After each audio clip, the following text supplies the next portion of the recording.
Kebanyakan orang berpikir, kalau mau jadi CEO, kamu harus vokal, karismatik, dan pandai bicara. Tapi, gimana kalau sebenarnya CEO terbaik justru adalah orang yang paling pendiam di ruangan? Itu bukan opini, itu hasil riset. Jim Collins pernah bilang, introvert nyaman dalam keheningan. Dan dari keheningan itu, muncul kejernihan berpikir. Mereka nggak sibuk pamer atau rebut perhatian. Mereka sibuk mengamati pola. Pola yang kita semua lewatkan.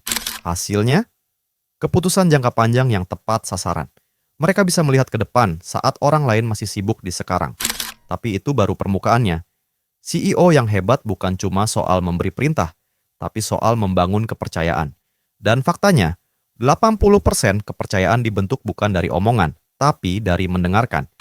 Eric Partaker menyebut, introvert secara alami hanya bicara 15% dan menghabiskan 80% waktunya buat dengerin. Artinya, mereka membuat orang merasa didengar, dihargai, dan dipercaya. Tim akan loyal, bukan karena takut, tapi karena nyaman. Dan begitu kepercayaan terbangun, fokus mereka mulai bekerja. Pernah dengar istilah deep work atau monk mode? CEO introvert sering masuk ke kondisi itu tanpa paksaan, berjam-jam tenggelam dalam satu masalah, dan menyelesaikannya 4 alas lebih cepat dari rata-rata. Bukan multitasking yang memecah fokus, tapi satu sasaran, satu tembakan. Hasilnya, setiap tahun dampaknya naik 25%, konsisten, diam, tapi mengguncang. Tapi tunggu dulu, bagaimana saat dunia mulai kacau? Saat tekanan datang, ekstrovert bisa jadi impulsif. Tapi introvert, otaknya merespons tekanan dengan lebih lambat. Dan itu justru keunggulan. Mereka tenang, fokus, dan nggak reaktif. Dalam krisis, mereka jadi pusat gravitasi yang menenangkan tim. Penelitian menunjukkan, efektivitas manajemen krisis mereka bisa meningkat hingga 100%.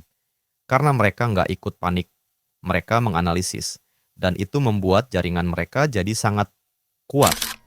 Introvert mungkin nggak punya ribuan kenalan, tapi yang mereka punya, dalam. Hubungan berbasis kepercayaan, bukan sekadar kenalan, tapi penasihat yang bisa diandalkan. Riset menunjukkan, CEO introvert punya 50% lebih banyak penasihat terpercaya dan 20% relasi yang lebih dalam. Dan dalam dunia bisnis, kedalaman jauh lebih penting dari kuantitas.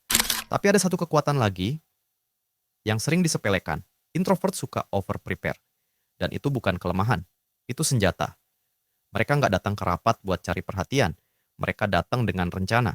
Setiap data ditelusuri, setiap kemungkinan dihitung. Hasilnya, eksekusi yang solid. Bukan karena mereka spontan, tapi karena mereka siap. Dunia terlalu sering menyamakan suara keras dengan kekuatan. Tapi banyak dari pemimpin terbaik adalah orang yang tidak perlu berteriak. Kalau kamu seorang introvert, ini bukan tentang berubah jadi ekstrovert. Ini tentang menyadari, kamu sudah punya keunggulan. Dan dunia mulai membuka mata.